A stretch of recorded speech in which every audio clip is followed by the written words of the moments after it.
Guys, kailangan natin 'tong i-turn off.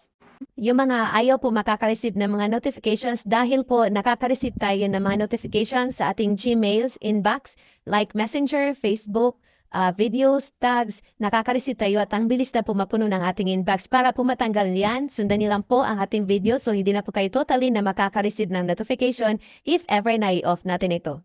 So ngayon po, puntahan muna natin ang ating Gmail. Yan, sitapan natin. Tapos itap natin itong 3 lines para makita natin kung ano yung mga nare-receive natin na email. So pindutin lang natin ang all mail. Ayan, so dito nyo makikita. Ang nare-receive ko na mga notifications is Facebook, then Messenger. Ayan, so ang dami pong Facebook Messenger guys. Kaya ang bilis lang talaga na mapuno ang ating inbox sa Gmail.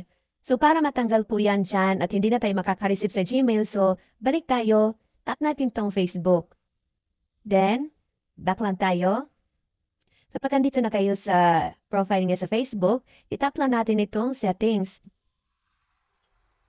Ayan, so dito scroll up lang kayo, then hanapin nyo ang notifications. Tap lang natin. So dito guys, makikita nyo what notifications you receive. So meaning, ano po daw yung mga notification na ma-receive natin. So, ma-receive natin siya through email. Ang comments, tags, kasi nakalagay po dito comments. May nakalagay sa baba push, emails, and SMS. So, ma-receive talaga natin automatically kasi naka-activate po siya. So, comments, tags, reminders, more activity, then birthdays, videos. Yan, ma-receive din natin yung mga videos sa mga YouTube. Ayan. Then messaging. So, dito naman sa baba, where you receive notifications. So, saan daw natin siya ma-receive ang mga notifications? Sa comments, tags, reminders, ito lahat. So, ma-receive pa rin natin siya sa email. Ayan. So, your email notifications, makikita mo guys, comments, tags, reminder, activity. So, para po hindi na tayo makareceive ng notification sa email natin, kailangan natin siyang off. Yan. So, comments, pili lang kayo dito guys ha. Pipili lang kayo kung alin dito yung gusto nyong tanggalin doon na notification sa email ninyo.